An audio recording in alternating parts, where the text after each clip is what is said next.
সোমবার রাতেই সন্দীপ ঘোষকে গ্রেফতার করে সিবিআই। তারপর সন্দীপ ঘোষকে সাসপেন্ড করতে অনেকটা সময় লেগে যায় রাজ্যে, প্রায় 24 ঘন্টা। এরই মাঝে ফুঁসে ওঠেন বিরোধী দলনেতা শুভেন্দু অধিকারী। তিনি ধর্ণা মঞ্চ থেকে প্রশ্ন তোলেন যে সন্দীপ ঘোষকে গ্রেফতার করতে 24 ঘন্টা কেন লাগলো, আর গ্রেফতার করার পর তাকে সাসপেন্ড করতে এতটা সময় কেন লাগলো। তিনি আরও বলেন যে মমতা বন্দ্যোপাধ্যায় তাকে বাঁচাতে চেয়েছিলেন। এরপর দেখা যায় সাসপেন্ড করা হলো সন্দীপ ঘোষকে। আরজি করের প্রাক্তন অধ্যক্ষ সন্দীপ ঘোষকে অবশেষে সাসপেন্ড করেছে রাজ্য স্বাস্থ্য দফতর। মঙ্গলবার স্বাস্থ্য দফতরের তরফে একটি বিজ্ঞপ্তি জারি করে এই কথা জানানো হয়েছে। বিজ্ঞপ্তিতে জানানো হয়েছে সন্দীপের বিরুদ্ধে ফৌজদারি মামলার তদন্তের প্রেক্ষিতেই এই পদক্ষেপ।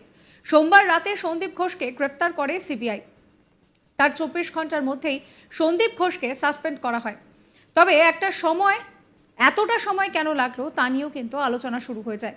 বিরোধী দলনেতা শুভেন্দু অধিকারী ধর্ণা মঞ্চ থেকে প্রশ্ন তোলেন যে সন্দীপ ঘোষকে গ্রেফতার করার জন্য 24 ঘন্টা কেন সময় লাগলো।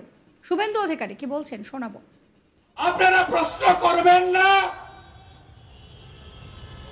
সন্দীপ ঘোষ অ্যারেস্ট হয়েছে 24 ঘন্টা হয়ে গেছে,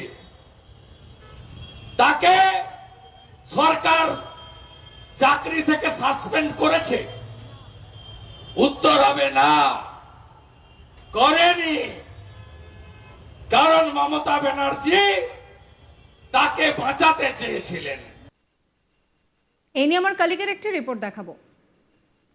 সন্দীপ ঘোষ প্রাক্তন প্রিন্সিপাল আরজি কর হাসপাতালে, তাকে স্বাস্থ্য ভবন কালকে সাসপেন্ড করার পর গোটা রাজনৈতিক মহলে বা গোটা রাজ্য জুড়ে কিন্তু একটা বিতর্ক কিন্তু ইতিমধ্যেই শুরু হয়েছে যে কতটা প্রভাব ছিল এই সন্দীপ ঘোষের, কেন তাকে এতদিন অপেক্ষা করলো। দেখো, তুমি নিশ্চয়ই জানো যে স্বাস্থ্য ভবন কালকে একটি বিজ্ঞপ্তি প্রকাশ করেছে।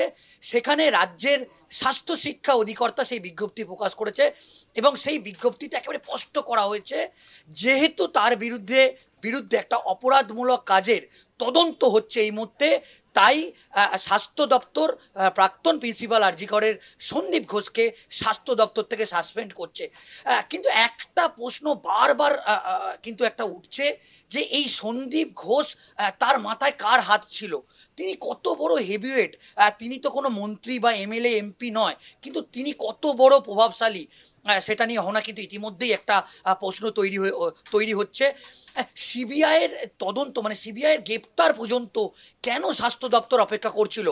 কারণ তাকে তো অনেক আগেই স্বাস্থ্য দপ্তর থেকে সাসপেন্ড করা উচিত ছিল, কিন্তু কেন তাকে করা হলো না, সেটা নিয়ে কিন্তু হনা ইতিমধ্যেই একটা প্রশ্ন চিহ্ন তৈরি হয়েছে এবং একটা বিতর্ক কিন্তু ইতিমধ্যেই তৈরি হয়েছে। দেখো, সন্দীপ ঘোষ, তুমি জানো যে রাজ্য সরকারের পক্ষ থেকে একটি সিট গঠন করা হয়েছিল। তুমি মনে করে দেখো যে তার আর্থিক দুর্নীতি নিয়ে এই সিট কিন্তু তদন্ত করবে, যেটা লালবাজারের তরফ থেকে এই সিট, মানে মুখ্যমন্ত্রী মমতা বন্দ্যোপাধ্যায়ের নির্দেশে লালবাজারের একাধিক সিনিয়র অফিসার, তারা কিন্তু তাদের নেতৃত্বে একটা সিট গঠন করা হয়েছিল। এমনকি টালা থানাতে তুমি জানো যে আরজি কর হাসপাতালের পক্ষ থেকেই এই সন্দীপ ঘোষের বিরুদ্ধে কিন্তু অভিযোগ করা হয়েছিল তার বিরুদ্ধে। কিন্তু একটা প্রশ্ন কিন্তু তৈরি হচ্ছে কালকে সাসপেন্ড করার পর সন্দীপ ঘোষকে, যে কেন এত দেরি হলো? কারণ তার বিরুদ্ধে তো একটা দুর্নীতির অভিযোগ অনেক আগে উঠেছিল। তাহলে কি মুখ্যমন্ত্রী মমতা বন্দ্যোপাধ্যায় এটা কি বা রাজ্য সরকার বা রাজ্যের স্বাস্থ্য দপ্তর এটা কি অনেকটা দেরি করে ফেললো না? দেখো, তার বিরুদ্ধে এতটাই অভিযোগ উঠেছিল এবং তাকে নিয়ে কিন্তু গোটা রাজ্যের মানুষের একটা ক্ষোভ ছিল। তুমি জানো যে কালকে আলিপুর কোর্ট থেকে তখন তাকে যখন বার করা হচ্ছিল তখন তুমি দেখেছো যে তাকে একটা সাপাটে একটা চর মারা হয়। একজন সাধারণ মানুষ তার দিকে তেড়ে আসে এবং তোমাকে বলে রাখি, যখন নিজাম প্যালেস থেকে তাকে বার করা হচ্ছিল, কিভাবে তাকে চোর চোর বলে স্লোগান দেয়া হচ্ছিল তুমি জানো, এবং আন্দোলনকারী যে ছাত্রছাত্রীরা আছে তারা কতটা খুশি হয়েছিল তাকে গ্রেপ্তার করার পর। সেক্ষেত্রে এটা একেবারেই তাই, তুমি যেটা বললে এটা একেবারেই তাই, যে কেন তাকে এত দেরি করলো, তাকে সাসপেন্ড করতে, তাকে স্বাস্থ্য দপ্তর সরাতে এতটা কেন সময় নিল, সেটা নিয়ে কিন্তু একটা প্রশ্ন তৈরি হচ্ছে। আরজি কর হাসপাতালের প্রাক্তন অ্যাসিস্ট্যান্ট সুপার, তিনি একটি অভিযোগ করেছিলেন, একেবারে স্পেসিফিক অভিযোগ এই সন্দীপ ঘোষের বিরুদ্ধে, এবং যেটা জানা যাচ্ছে সেই অভিযোগের ভিত্তিতেই কিন্তু সিবিআইয়ের যে দুর্নীতি দমন শাখা আছে তাকে কিন্তু গ্রেপ্তার করেছে। সেক্ষেত্রে একটা বিষয় ইতিমধ্যেই কিন্তু প্রশ্ন তৈরি হচ্ছে।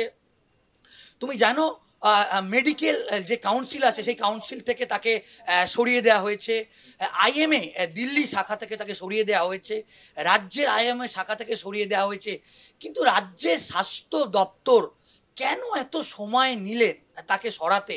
তাকে তো অনেক আগেই সরিয়ে দেওয়া উচিত ছিল, কিন্তু তার বিরুদ্ধে এত ভুরি ভুরি অভিযোগ। তুমি জানো যে আক্তার আলী যে অ্যাসিস্ট্যান্ট সুপার, তিনি যে অভিযোগ করেছিলেন একেবারে মারাত্মক অভিযোগ।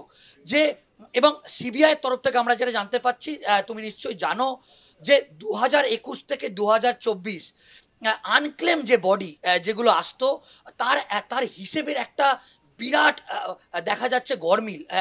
এবং তুমি জানো যে তার আগে সেই হিসেব কিন্তু দিতে পারেনি, এই রকম একটা অভিযোগ কিন্তু আগেই করেছিল এই অ্যাসিস্ট্যান্ট সুপার, আরজিকর হাসপাতাল সুপার। তার বিরুদ্ধে মারাত্মক অভিযোগ করেছিল যে এই যে লাশ গায়েবের যে অভিযোগ, সেই অভিযোগ কিন্তু করেছিল। এবং সেখানে সিবিআই তাকে যে জিজ্ঞাসাবাদ করেছিল, সেখানে কিন্তু এই সন্দীপ ঘোষ তিনি উপযুক্ত প্রমাণ সেটা দিতে পারেনি। এমনকি তার বাড়িতে তুমি জানো যে একেবারে সিবিআইয়ের তরফ থেকে একেবারে যে তল্লাশি হয়েছিল, সেখান থেকেও কিন্তু বেশ কিছু তথ্য সিবিআইয়ের হাতে এসেছিল এবং সেই তথ্যেরও জবাব দিতে পারেনি। এবং একাধিকভাবে বেআইনিভাবে যে টেন্ডার, সেই টেন্ডার কিন্তু পাইয়ে দিতেন এই সন্দীপ ঘোষ। জানা যাচ্ছে যে তুমি জানো যে হাসপাতালের বিভিন্ন যে দোকান, সেই দোকান বসানোর জন্য একটি টেন্ডার দেয়া হয়, সেই টেন্ডারেও তার বিরুদ্ধে একাধিক অভিযোগ পাওয়া গিয়েছে। এমনকি তুমি জানো যে একেবারে স্পেসিফিক্যালি ভাবে তার বিরুদ্ধে আরও একাধিক বিষয়ে কিন্তু অভিযোগ করেছে এই আন্দোলনকারী জুনিয়র ডাক্তাররা।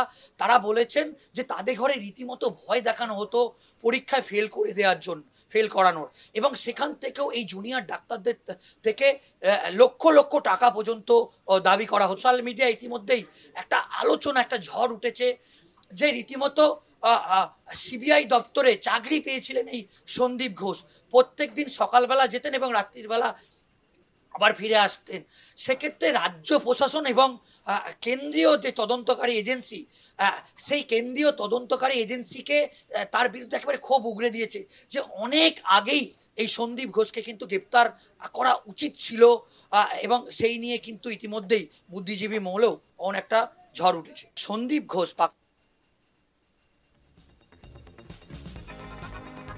সাবস্ক্রাইব করবেন আজ তাক বাংলার ইউটিউব চ্যানেলকে, ফলো করবেন হোয়াটসঅ্যাপ চ্যানেল।